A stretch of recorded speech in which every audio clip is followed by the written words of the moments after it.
Assalamualaikum warahmatullahi wabarakatuh. Perkenalkan saya Octavia Pramita dengan NPM 234111062. Di sini saya akan menjelaskan mengenai pendapatan nasional, mengenai definisi dan konsepnya. Yang pertama ada komponen pendapatan nasional. Yang pertama ada konsumsi, pengeluaran rumah tangga untuk barang dan jasa konsumsi. Yang kedua ada investasi, pengeluaran untuk barang modal yang akan digunakan dalam proses produksi di masa depan. Yang ketiga ada pengeluaran pemerintah, pengeluaran oleh pemerintah untuk barang dan jasa. Selanjutnya, produk domestik bruto atau PDB. Yang pertama definisi, nilai total barang dan jasa yang diproduksi di dalam suatu negara selama periode tertentu. Yang kedua ada cakupan, mencakup seluruh produksi barang dan jasa, baik yang diproduksi oleh warga negara maupun warga asing. Yang ketiga ada manfaat, mengatur kinerja ekonomi suatu negara dan pertumbuhan ekonomi dari waktu ke waktu. Selanjutnya, produk nasional bruto atau PNB adalah nilai total barang dan jasa yang diproduksi oleh warga negara suatu negara, baik di dalam maupun di luar negeri.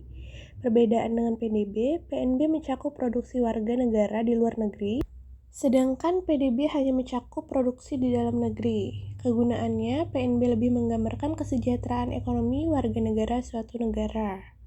Selanjutnya, pendapatan per kapita. Definisi pendapatan per kapita adalah rata-rata pendapatan per orang di suatu negara.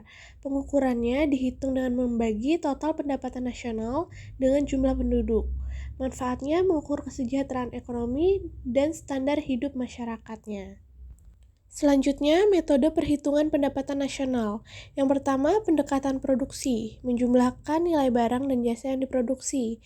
Yang kedua, pendekatan pendapatan, menjumlahkan seluruh pendapatan yang diperoleh faktor-faktor produksi. Yang ketiga, pendekatan pengeluaran, menjumlahkan seluruh pengeluaran untuk konsumsi, investasi, dan pengeluaran pemerintah. Selanjutnya, faktor-faktor yang memengaruhi pendapatan nasional. Yang pertama, sumber daya alam, jumlah dan kualitas sumber daya alam yang dimiliki suatu negara. Yang kedua, sumber daya manusia, jumlah dan kualitas tenaga kerja yang tersedia. Yang ketiga, modal, jumlah dan jenis barang modal yang digunakan dalam proses produksi. Yang keempat, teknologi, tingkat perkembangan teknologi yang digunakan dalam proses produksi. Selanjutnya, peran pendapatan nasional dalam perekonomian. Yang pertama, untuk mengukur kinerja ekonomi. Pendapatan nasional dapat digunakan untuk mengevaluasi kinerja ekonomi suatu negara dari waktu ke waktu. Yang kedua, perencanaan pembangunan. Data pendapatan nasional membantu pemerintah dalam merencanakan dan mengevaluasi program pembangunan ekonomi. Yang keempat, untuk kebijakan fiskal dan moneter.